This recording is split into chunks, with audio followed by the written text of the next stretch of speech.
Hello, I'm Mark Shashua. I'm the CEO of I2I Events Group, and I'm delighted to welcome you to one in a series of videos that we have developed in partnership with the UK Trade and Investment. Our aim is to provide insight and guidance to help you turn the contacts that you made at the shows into leads and then into real opportunities that will generate new revenue for your business. I'm now going to hand over to my colleague, Matt Crabtree, who has some top tips on this key part of the sales process.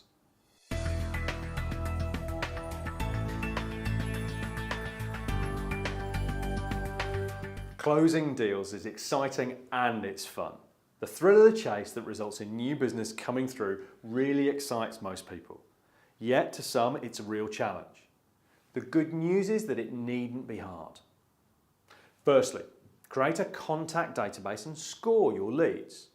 For everyone you met at the show, make sure you captured all of their contact information and other relevant facts about your conversation in a database.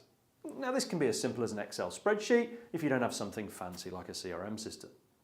Don't forget to note down as much detail as you can remember, because after just a few days, you won't retain all the useful things that they said to you. Then, against every contact, based on your assessment of the things you learned, give them a score.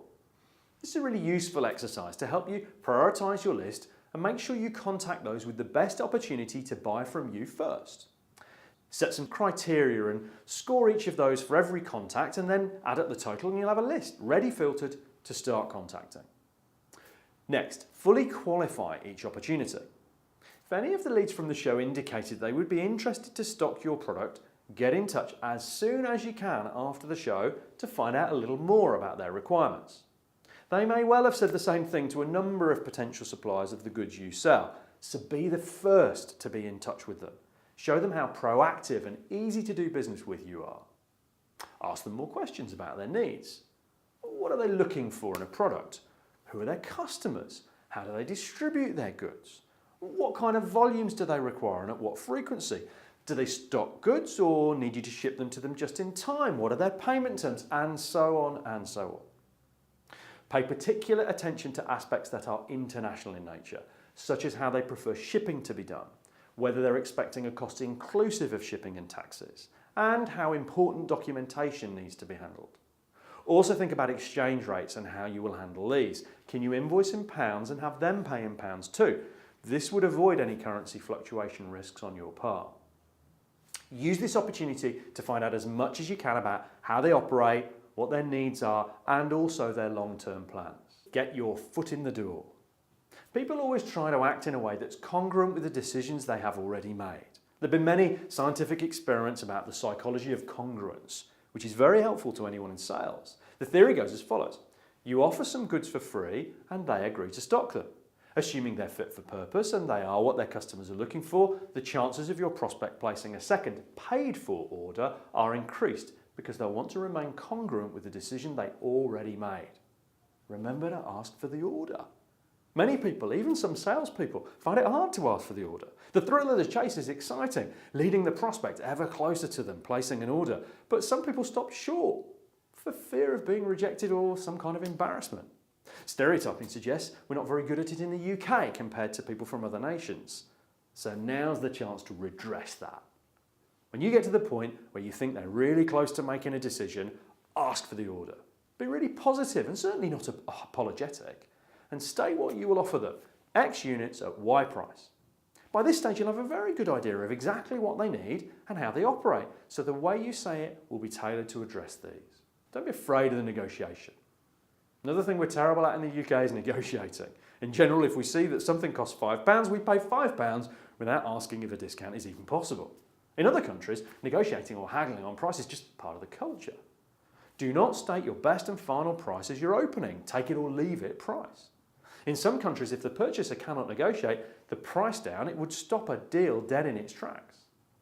As part of your assessment of the markets to enter, you will have investigated the cultural idiosyncrasies, and negotiating should be right towards the top of the list. Just make sure you have a negotiation strategy and then play it out based on your knowledge of that market. Before you state your price, make sure you have factored in things like shipping costs as well as exchange rates. These vary over time, so try to agree what an exchange rate will be, or better still, try to get them to pay you in pounds sterling. They may want you to cover importation duties, so to ensure your margins are good enough, factor this kind of thing into your overall deal financials.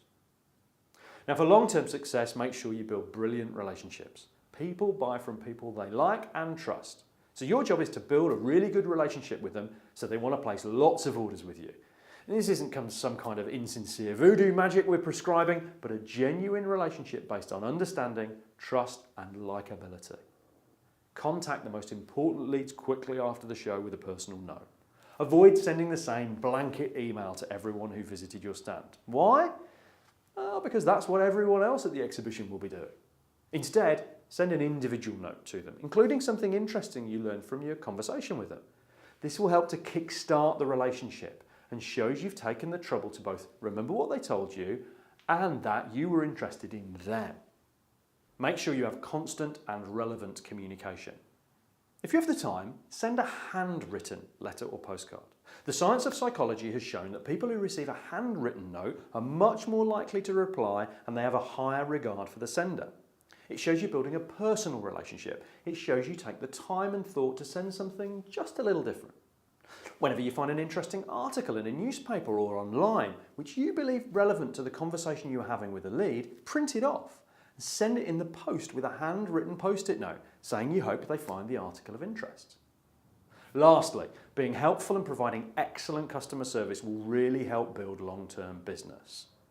Once a lead has become a customer, you want to keep them and build on that initial success over time. It's far easier and less costly to attain repeat business from an existing customer than it is to go through the whole new business sales cycle.